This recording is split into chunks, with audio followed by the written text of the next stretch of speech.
సందుగుల పైసలు లేవు, మేము కడుపు కట్టుకొని పనిచేస్తున్నాం. దుబారా ఖర్చు కూడా బంద్ పెట్టి రాష్ట్రం కోసం మస్తు తిప్పలు పడుతున్నాం. కొత్త అప్పులు తెచ్చినా పోయిన సర్కారోళ్ళు తెచ్చిన అప్పులు కిందకే పోతున్నాయని సర్కారోళ్ళు రోజు చెప్పుకుంటున్నారు. కానీ అసలు కదా వేరే ఉందట నుల్లా. అది విన్నారనుకో మీరు షాక్ అయి మీ గుండెలు బ్రేక్ అయితే కావచ్చు. ఎడారిలో ఉష్కమ్మినట్టే చేస్తున్నారు మన సర్కారోళ్ళు.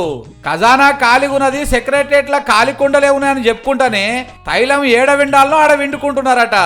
ఆందాని మొత్తం పోయిన సర్కారోళ్ళ అప్పులకే అవుతున్నదని చెప్తున్నారు. కానీ అసలు ముచ్చట వేరే ఉన్నదట. పైసలన్నీ పోయినోళ్ళు చేసిన అప్పులకు కాదు, ఇప్పుడు ఉన్నోళ్ళ జేబులకు పోతున్నాయట. ఈ మాట మేము చెప్తలేముల్లో, బీజేపీ ఎంపీ ఈటల సార్ చెప్తున్నాడు.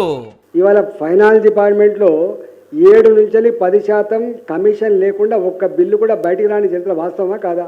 ఇళ్లల్లో ఉండే వాళ్ళు కూడా మొత్తం దుకాణాలు ఓపెన్ చేసి గట్లాడి ప్రభుత్వం వీళ్ళు మాట్లాడతారు ఇంకా వీటి గురించి వాటి గురించి.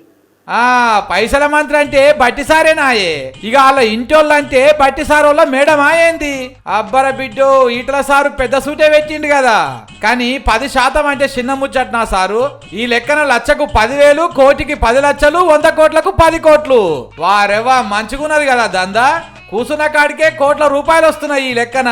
మరి ఇంత సీక్రెట్ తెలిసినప్పుడు ఢిల్లీలో ఉన్న మోడీ సార్కి చెప్పి కేసు పెట్టియకపోయిన రాసారు. మీకు పబ్లిక్ లా మంచి పేరున్నది, ఇట్లా అన్ని తెలిసినాక కూడా దాచి పెడితే పబ్లిక్ మీ మీదనే డౌట్ పడతారు. ఉట్టిగా మీ పేరు ఖరాబ్ అయిపోతుంది. జర చూసుకోండి సారు. ఇదేనా ఈ ప్రభుత్వం ఉందా? ఎప్పుడన్నా నేను కూడా 5 ఏళ్ళు పనిచేసిన ఫైనాన్స్ డిపార్ట్మెంట్లో ఎప్పుడైనా విన్నారా ఎప్పుడైనా? మీరు అప్పుడు తీసుకోలేదు కావచ్చు, కానీ ఇప్పుడు అన్ని తెలిసినా ఈ కాంగ్రెస్ వాళ్ళని ఏమంటలేరంటే ఆ 10%లకి వెళ్ళి మీ పార్టీలకు కూడా ఏమన్నా వస్తున్నాయేమోనని అనుమానపడుతున్నారు జనము. జర పైలం సారు.